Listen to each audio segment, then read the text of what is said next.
understand, the latest round of Liberian peace talks in Abuja ended in failure, but the talks are due to resume in 2 weeks' time. The ECOWAS mini-summit was attended by 9 West African heads of state and by the leaders of Liberia's main warring factions, with one notable exception, the NPFL leader Chea Tailor. His faction is in dispute with its main rivals, ULIMO and the Liberian Peace Council, over a proposed new Council of State, which is supposed to have the veteran Chief Tamba Tailor as its chairman.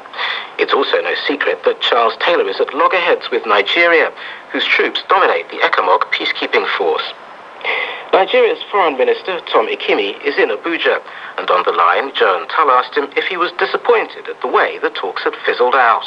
Well, I think that, although most people, including myself, felt that, this time around, we would come out with concrete, answers, to the Liberian questions. But it did not happen that way. What was your biggest disappointment in terms of not quite getting things thrashed out?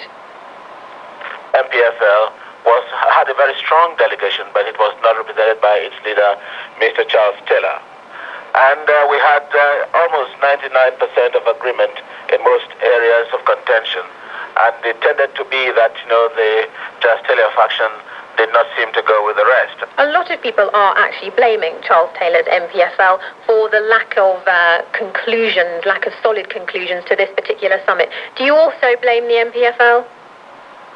I do not want to apportion blame to any particular individual or any particular faction. Do you wish, though, that Chea Tailor had been there and that the NPFL had been more flexible? Well, I think they will be flexible from what I found out from the members of NPFL that were in Abuja. I think they have now come to terms with the fact that, Nigerians are not against any faction or against Chea Tailor for that matter. So you've called the faction leaders back again in 2 weeks' time.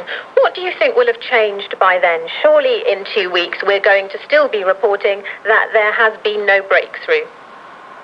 Well, I think we have now narrowed, to the issues. One of the issues is who will be chairman of this new council. Will it be Chief Tamba Tailor, an 85, 90-year-old man who can hardly read or write? Or who will take over from him when he dies or is not able to attend to his work? Will it be a definite vice chairman, or will it be out of the 5 vice chairmen?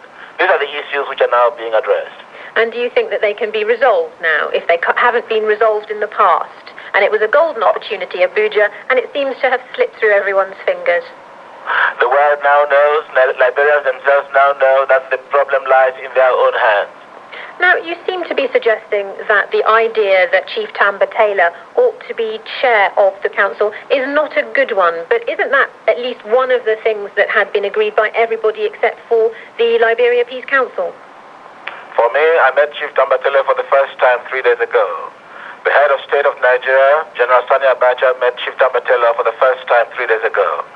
We had the opportunity to talk with this man, and we know that he is going to be saddled with a very difficult task if he became chairman of this council at this time. And he needs to be a man articulate, alert, strong, and able to attend to his duties. Most people are concerned that he might not be able to do so. As it has now come to the point that people feel that there is no alternative, we need to support him with a council that will not choke him. And do you hope that Chea Tailor will come in 2 weeks' time? I'm now quite hopeful that Chea Tailor is beginning to understand. At least that is what his representatives say to me here in Abuja. They have come to Abuja, and I think they begin to see a different picture altogether. Some facilitators or some other interested parties may have painted the wrong picture to Chea Tailor. But I believe now that we have had the Abuja round. The next round may be more successful than the Abuja round, because most people are now beginning to understand the roles that everyone else is playing in this matter. Nigeria's Foreign Minister Tom Ikimi in Abuja.